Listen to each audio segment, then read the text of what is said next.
everyone. So I hope you all are great. I'm here again with one more landmark Supreme Court judgment in the series of 75 Supreme Court judgments. So basically, this case is known as the Tukaram versus State of Maharashtra, popularly known as the Mathura rape case. This is a case which deals with the rape laws in our country. And this case is a historical case because the judgment of the Supreme Court in this case was widely criticized. It was criticized by large number of people, including the eminent scholars or the eminent jurists. Basically, इसको criticize किया गया था because it interpreted the term consent involved in the rape laws in a very narrow sense. It ignored, or basically in the ruling of this judgment, the Supreme Court gave an interpretation to the term consent by ignoring the psychological aspect of this term. The Supreme Court saw this term consent from a particular angle in which the Supreme Court ignored the other angles of this term consent, and specifically the angles, the factors that are to be kept in consideration when we are dealing with a custodial rape. Those factors were ignored by the court in this judgment. That is why this judgment was criticized, and not only criticized, the criticism was of that level that it led to a criminal law amendment in the rape laws. There was a legal reform in the rape laws of the nation. That means कि इस judgment के बाद जो criticism आया उसके वजह से the law, that is the IPC, specifically section 375, 376 of IPC were amended.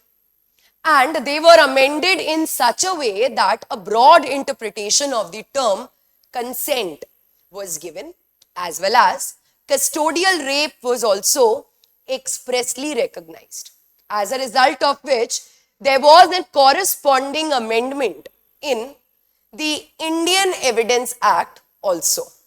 That is, the provision, that is section 114 capital A, was also added. And why was it added? That we are going to discuss. How is it related with the term consent, and how that term consent was seen in this case, that we have to discuss in this video. So basically, Tukaram versus State of Maharashtra, that is the Mathura rape case, is a case in which a young girl aged 14 to 16 years was raped by two accused, that is two police officers, Ganpat and Tukaram.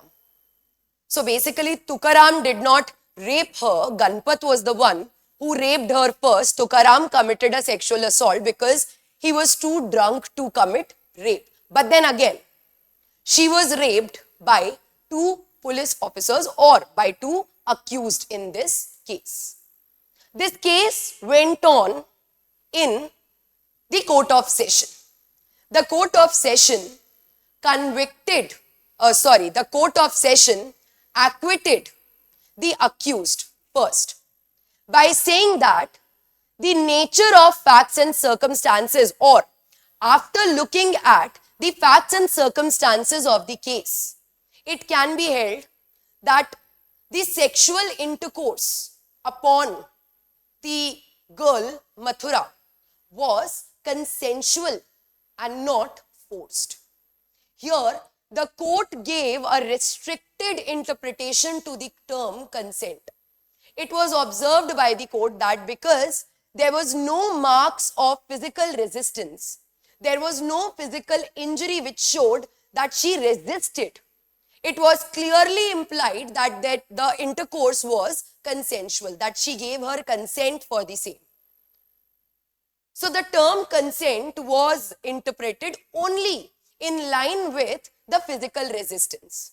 The mental element and the power dynamics here were completely ignored. But this case again went in appeal to the High Court. और High Court ने observe किया that the acquittal is not correct because the Court of Session has just seen the term consent from a particular angle. That means कि Court of Session ने सिर्फ ये देखा कि क्योंकि इंजरी मार्क्स नहीं है तो कोई फिजिकल रेजिस्टेंस नहीं हुआ है, एंड बिकॉज कोई फिजिकल रेजिस्टेंस नहीं हुआ है, therefore the rape was not there, rather it was a consensual sexual intercourse. But here the High Court said that the fear element has to be analyzed, because when we talk about the custodial rape, we cannot forget the fact that here the power or the authority of the police officer, the authority or the position that the police officer is holding has a clear impact upon the mind of the girl or the woman, and she may not physically resist because of the fear which is there in her mind, because the power that the person, the accused, is holding, that is the position of a police officer. So ऐसा हो सकता है that because of that power she is not physically resisting, but that does not mean that she is giving her consent. That does not mean that she is voluntarily participating in the sexual intercourse. And even a mental resistance or a passive submission to the procedure of sexual intercourse is rape when the participation is not voluntarily. Because consent का मतलब होता है the physical consent as well as the mental consent.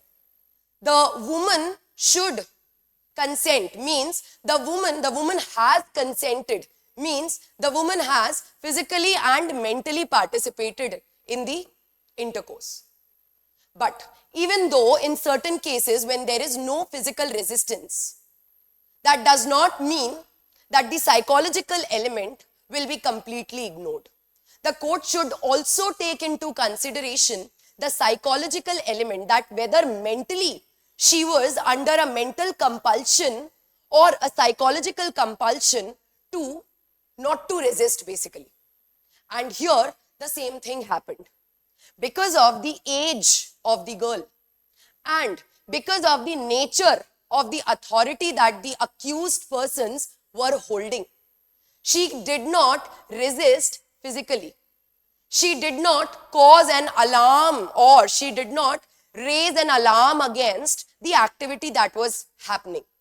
But that doesn't mean that she had voluntarily consented for the same. She was quiet only because of the pressure or the fear element or the authority that was being imposed on her. So consent has to be interpreted not in a narrow way, rather it should also include a mental voluntariness. So that is what is consent, and that was basically the basis on which this judgment was criticized, और यही grounds High Court ने बोले थे.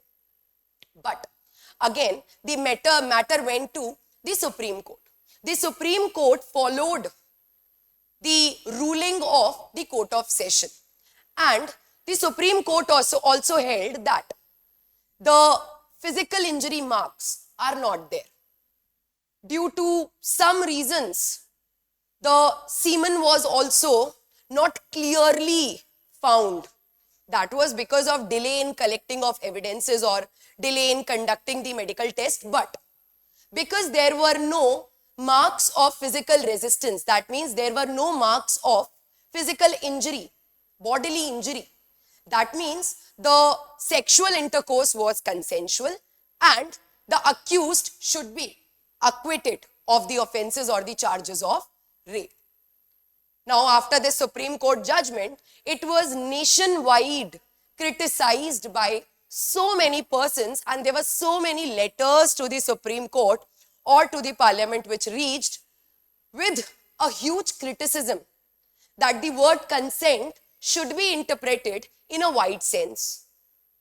And the action upon those letters or the action upon that criticism was such that it led to the enactment of the Amendment Act, the Criminal Law Amendment Act, जिससे IPC के section 375 and 376 में amendments किए गए, and Evidence Act में भी now we have, which is basically now section 120 of Bharatiya Sakshi Adhiniyam, which was earlier section 114 capital A of Indian Evidence Act, जिसमें बोला गया है that when an accused is an accused in the case of rape, when the allegation in a particular case relates to the offense of rape and the woman who is the victim of such rape has alleged that she did not consent, कि अगर rape का case है और उसमें woman ने जो rape victim है उसने ये बात एलिज कर दी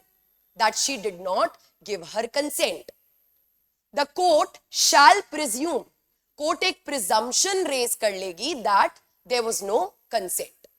Now after raising the presumption, which is a shall presumption, that means it is mandatory for the court to raise such presumption. After raising such presumption, now the burden or the onus shifts upon the accused. Now the accused will have the burden to prove that there was a consent. Woman ने बोल दिया that she did not consent. So the court shall presume in her favor. Now the burden lies upon the accused or the defense to prove that there was a valid consent. And the term consent has to be given a wider interpretation. It does not merely means a physical resistance, rather a mental resistance or due to any fear element or fear factor. If the act of the woman was not a consent but a passive submission, then it will not be considered as a voluntary consent and it will still be a case of rape. This was the entire consequence of the case of Tukaram versus State of Maharashtra. Now let's look at the details of the case. So the name of the case is here. The case details, the name of the case is Tukaram and another versus State of Maharashtra. The date of the judgment is 15th September 1978. It is a Supreme Court judgment and a 3-judge bench judgment comprising of Justice A.D. Kaushal, Justice Jaswant Singh and Justice P.S. Kailasan. This is the citation for your reference. Let's look at the factual background of the case. This case, commonly referred to as the Mathura rape case, जैसे मैंने आपको बताया, the name of the girl was Mathura. So the Mathura rape case involved the alleged custodial rape of a young tribal girl. The girl's age was between 14 to 16 years as per the test which was conducted in determining the age. Young tribal girl named Mathura in police station in Chandrapur, Maharashtra. The incident occurred in 1972 and the accused were 2 police constables. Mathura alleged that she was raped in custody, but the Sessions Court acquitted the police officer on the ground that there was no physical resistance. As I just mentioned, that they were acquitted earlier, that there was no physical resistance. There were no substantive reliable evidences to prove that the sexual intercourse was forced to her, was forced upon her. All right. So there was no reliable and the testimony was not reliable and that she appeared to have consented to the act. That was held by the Sessions Court. The state appealed to the Bombay High Court, which reversed the acquittal. So the Bombay High Court interpreted the term consent in a different manner. That it was held that merely because there was no physical resistance, that does not amount to a consent, which we just discussed. Bombay High Court, which reversed the acquittal and convicted the accused. However, upon further appeal, the Supreme Court again acquitted the accused, ruling that there was no clear evidence of non-consent because of the absence of any physical resistance, non-raising of alarm, or the physical bodily injury. So the Supreme Court also was inclined towards that it was a consensual activity and not the offense of rape. So there was no evidence of non-consent, as the Mathura did not physically resist or raise an alarm during the assault. That just because she did not resist, she did not raise an alarm, she did not scream or made any noise or tried to call anyone, just because she did not physically resist, she did not show any physical resistance, that means, Supreme Court ne bola, that means that she has given the consent. But Supreme Court's decision highlighted a significant gaps in India's rape laws, particularly concerning the burden of proof. और इसी burden of proof की वजह से consequently Section 114 capital A of Indian Evidence Act was added, which shifts the burden entirely upon the accused to prove that there was a consent. Otherwise, the court will presume always that there was no consent. And the understanding of consent in custodial settings, especially in custodial settings, because when there is a question of custodial rape, वहां पे consent के साथ साथ एक additional power dynamics भी आते हैं, that the person in authority is exercising the power over the woman. So that creates an additional fear element in the mind of the woman victim. The judgment suggested that the absence of physical resistance could imply a consent, a stance that attracted severe public criticism and outrage from the women's right activists, which argued that the reasoning ignored the power dynamics inherent in custodial situation. यहाँ पे इस court की reasoning में the power dynamics, the consideration of the factor of the authority of the police officer or the police constable was totally ignored. All right, the fear element, the mental fear or the mental unwillingness, the mental non-voluntariness was completely ignored here. All right. So these were the legal provisions which are involved. So section 375 which defines rape, 376 which punishes rape. All right. Again, 375 which basically talks about the definition and the circumstances which results into the offense of rape. And 376 talks about the punishment for rape, including custodial rape. All right. So this is the judgment that we have already discussed. Let's read the judgment. The Supreme Court acquitted the police officers. That means the Supreme Court followed the ruling of the Court of Session and reversed the ruling of the High Court. The Supreme Court acquitted the police officers, holding that Mathura's behavior did not provide enough evidence of non-consent. Her behavior, that means her act of non-resistance.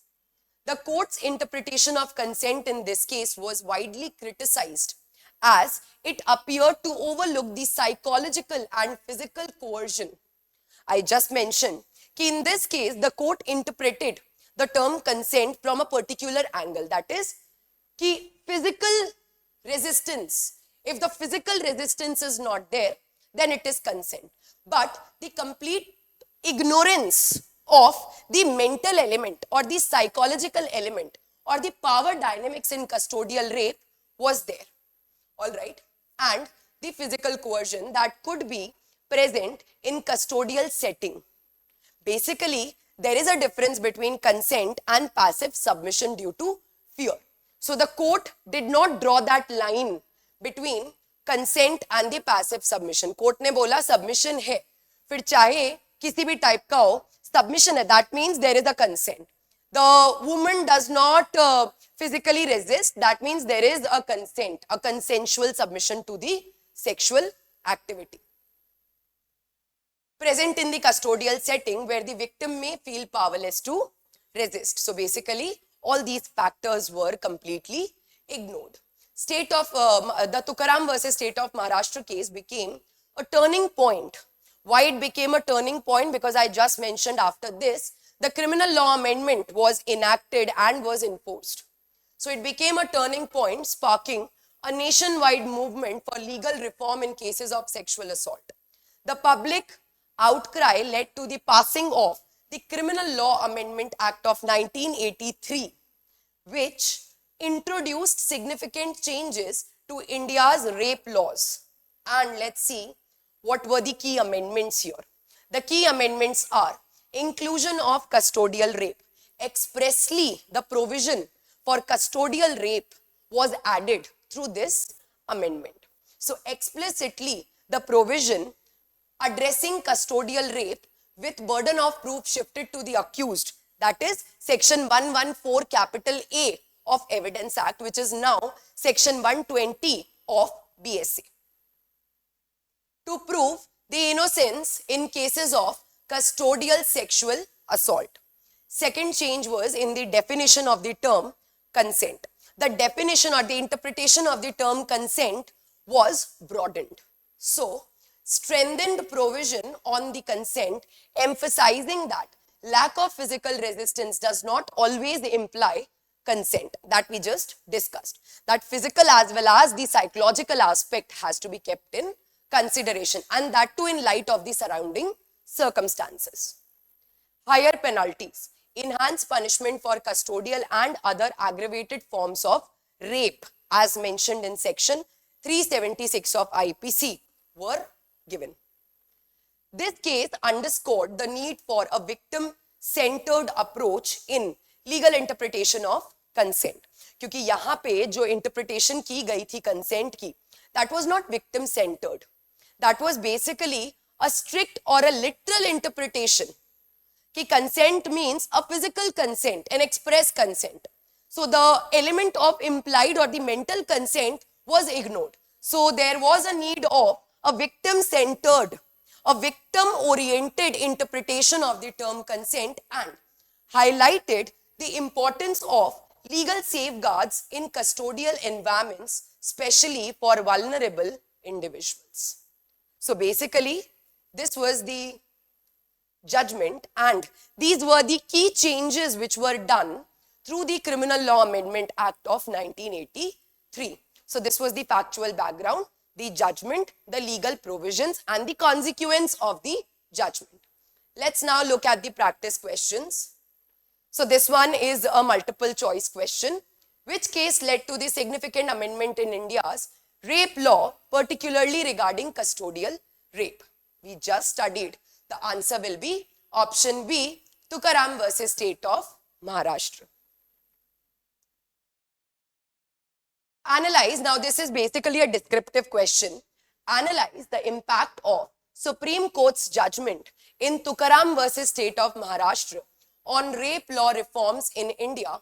How did the legal changes introduced by the Criminal Law Amendment Act of 1983 address the issue highlighted in the case? So the entire discussion that we had abhi tak, that what was the situation before the amendment, that means what was held in the Tukaram case, what were the grounds in the decision of the Supreme Court in the Mathura rape case, also the grounds for the decision of the High Court, जो High Court के grounds थे, because High Court ने consent को widely, broadly interpret किया था, so that also we have to write.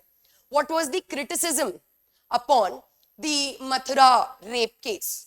What was the consequence of the Mathura rape case? That is the Criminal Law Amendment of 1983, जिसमें हमें लिखना है the changes which were brought in section 375 IPC, the changes which were brought in section 376 IPC, and the addition of a new provision, that is section 114 capital A of Indian Evidence Act. So basically these are all the things that we have to mention in this question. So that is all about this judgment. So we have discussed in depth about the Tukaram versus State of Maharashtra, also known as the Mathura rape case. A very important and a legendary case in the Indian Penal Code or the criminal laws, basically BNS or BSA or Evidence Act. सारे ही areas के लिए this case is very important. So I'll see you very soon, maybe in the next video. Till then, have a nice day. Take care. Thank you so much.